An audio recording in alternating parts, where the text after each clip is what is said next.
6e, Ángel Di María, Paris Saint-Germain.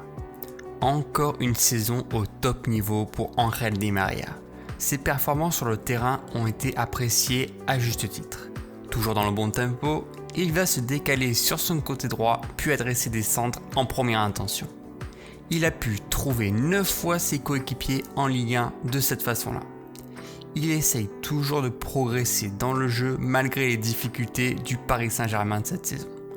Il a fait preuve de beaucoup de patience pour aider l'équipe dans les résultats acquis. Mais Di María, c'est surtout l'homme de la finale de la Copa América, offrant le but et le titre à toute une nation qui en avait forcément besoin. Grande, Ángel, gracias a todos. 9e, Filip Kostic, Eintracht Francfort. Évoluant en Bundesliga depuis de nombreuses saisons, les performances de Kostic ont grimpé d'un niveau cette saison à Francfort. Son coach, à des hauteurs, n'a pas hésité à ajuster la tactique de son équipe autour de son ailier. Frôlant le couloir gauche, le Serbe fait des va-et-vient pour se placer aussi bien offensivement que défensivement. Ballon au pied, il est intelligemment bien placé pour adresser un centre précis dans la surface, apportant régulièrement le danger pour trouver un attaquant démarqué. Avec ses passes successives, il a été le joueur le plus dangereux de la Bundesliga cette saison. Et dans les phases défensives, il sait se placer parfaitement pour freiner les contre-attaques.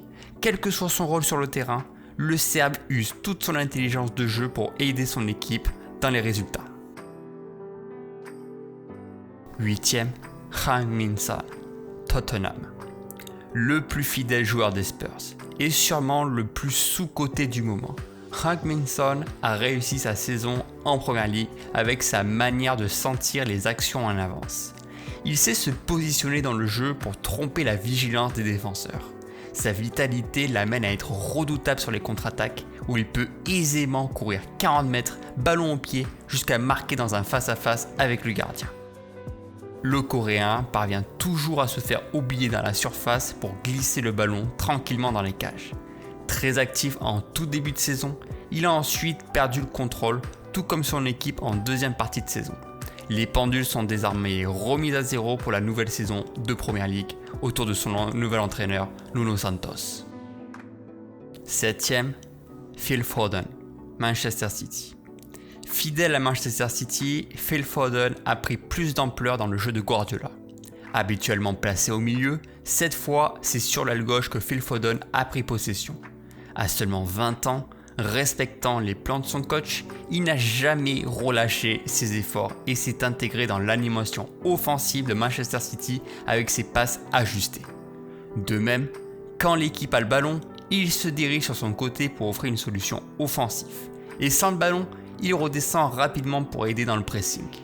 Il est en train de progresser et il n'est pas sans douter qu'il rivalisera avec les meilleurs dans pas longtemps. Cette saison a été un véritable cap de sa jeune carrière, à lui de continuer, et ce malgré la pression médiatique existante autour de lui.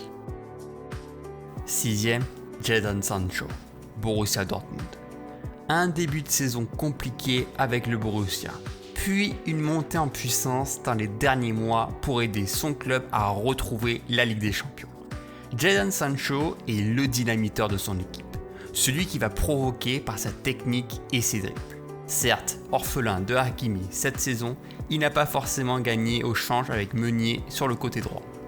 Peu importe, il tente les dédoublements à répétition pour se tirer d'affaire et faire mal dans les derniers 25 mètres. Il s'est surtout mis au service de son équipe, où il a pu trouver très facilement un Erling Haaland ou Marco Reus dans la surface de réparation. Peut-être était-ce la saison de trop en Allemagne, où on l'annonce du côté de Manchester United la saison prochaine. 5e, Federico Chiesa, Juventus Turin. Arrivé tout droit de la Fiorentina, Federico Chiesa a dû batailler pour trouver une place de luxe autour de Dybala, Bernardeschi ou encore Cristiano Ronaldo. Aucun problème pour l'Italien qui a survolé sa saison avec la Juve. Pouvant évoluer aussi bien sur le côté gauche que sur le côté droit, il s'est proposé volontiers au jeu de son équipe et s'est rendu disponible sur chaque action. Il s'est fixé les défenses, réaliser des feintes et asséner un tir précis. Il a été le joueur le plus régulier de la saison de la Juve et également buteur lors de la finale de la Coppa Italia contre l'Atalanta. Son Euro avec l'Italie a été plus que réussi, récupérant même une place de titulaire au fur et à mesure de la compétition jusqu'à soulever le trophée ultime. 4e, Riyad Mahrez, Manchester City. La montée en puissance de l'Algérien ne fait plus aucun doute.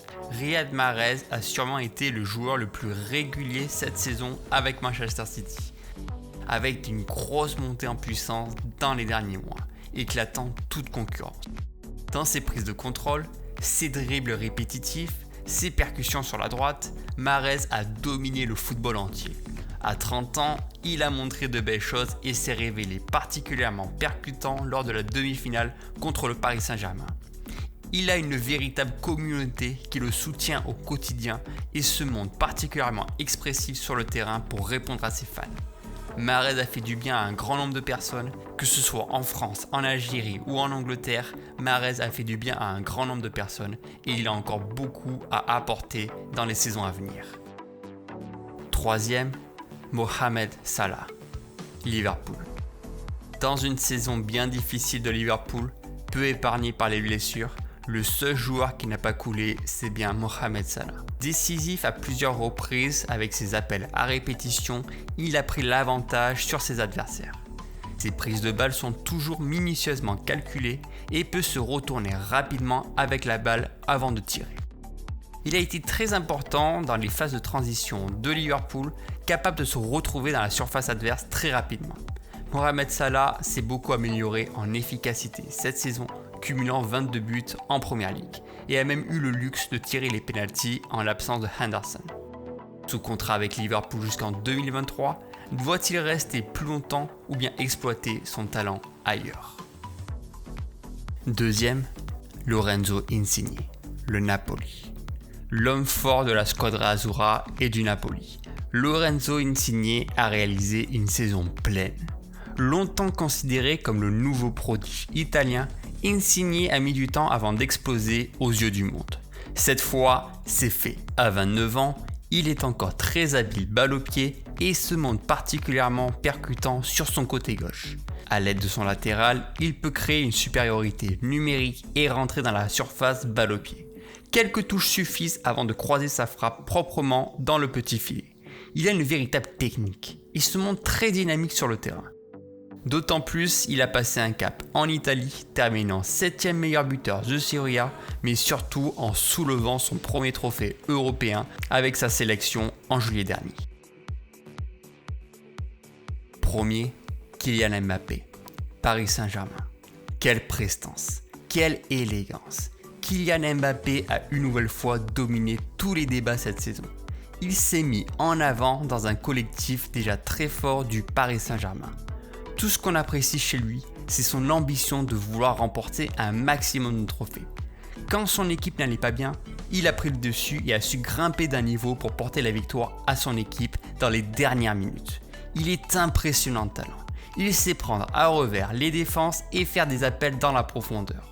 Ensuite, le génie parle. Dribble, passement de jambes, accélération, but.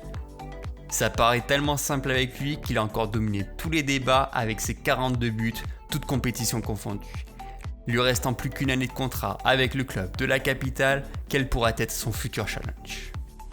Dans cette liste des ailiers, on aurait pu y rajouter Marcus Rashford, intéressant en tout point avec Manchester United. Sadio Mané, assez loin de son meilleur niveau avec Liverpool cette saison. Vinicius Junior, le virevoltant ailier du Real Madrid qui nécessiterait simplement d'ajuster son efficacité devant le but. Ousmane Dembélé qui est revenu très fort avec le FC Barcelone cette saison. Berardi, le champion italien, auteur d'une grosse saison avec Sassuolo. Raheem Sterling, performance en sous-régime avec City mais en sur-régime avec l'Angleterre cette année. Ou surtout les ailiers de Bayern Munich, Serge Gnabry, Kingsley Coman ou encore Leroy Sané, important dans la construction offensive du système de jeu de Hansi Flick.